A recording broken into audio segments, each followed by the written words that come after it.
आई ओ hello hello हाँ की हाल है भाई खैर है? खैर है ठीक ठीक है। हो गया और तबीयत से ठीक है हां हाँ जी, मकान हुक्म चाहिए जी मकान चाहिए जी ਤੁਹਾਡਾ ਆਪਦਾ ਹੀ ਹੈ की किराया किराया ਤੁਹਾਡੇ ਵਾਸਤੇ ਬਸ ਫਰੀ ਹੈ नहीं नहीं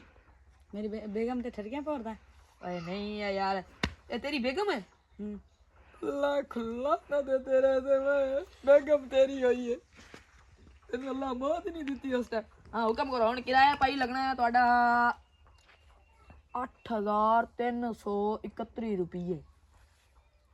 ਮਨਜ਼ੂਰ ਹੈ हां मंजूर है किने 8331 रुपये चल रात की नहीं करेंगे रात चल 31 रुपये रात की दिन होर हुक्म कर बड़ी आ जा दिखाने आ तानु मकान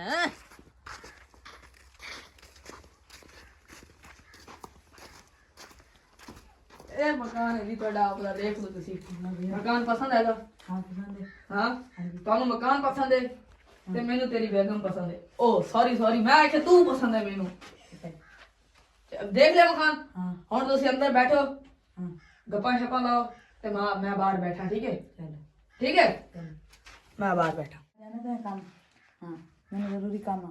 है अपना मालक मकान है बड़ा खरकी है ऐसे ना बच के रही अपना ध्यान रखी मैं हम जाना है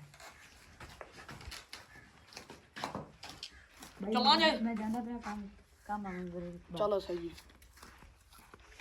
वो तो गया हूं तो मजे ही मजे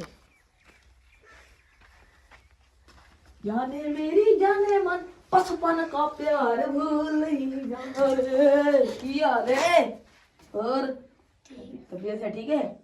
कदों फिर अपने आप गंदे जे घर वाले ਨੂੰ ਛੱਡਣੀ ਹੈ ਮੂੰਹ ਦੇਖਿਓ ਉਹਦਾ ਹਵਾਈ ਚੱਪਲ ਹੋਏ ਜਾ ਉਹਨੂੰ ਬਸ ਛੱਡ ਦੇਣਾ ਸਮੁੰਦਰੀ ਬਾਂਦਰ ਹੈ ਤੇਰੇ ਵਾਲਾ ਤੇਰੇ ਵਾਲਾ ਪੈਰ ਬੜਾ ਸਮੁੰਦਰੀ ਬਾਂਦਰ ਲੱਗਦਾ ਹੈ ਇੱਕ ਨੰਬਰ ਦਾ ਲੂਸੀ ਬਗਾ ਓਏ ਮੈਨੂੰ ਛੱਡ ਓਏ ਆ ਮੇਰੀ ਭੈਣ ਹੈ ਭਈ ਆ ਮੇਰੀ ਭੈਣ ਓਏ ਮੈਂ ਨਹੀਂ ਕਿ ਇਹਨੇ ਗੱਲ ਤਾਂ ਸੁਣ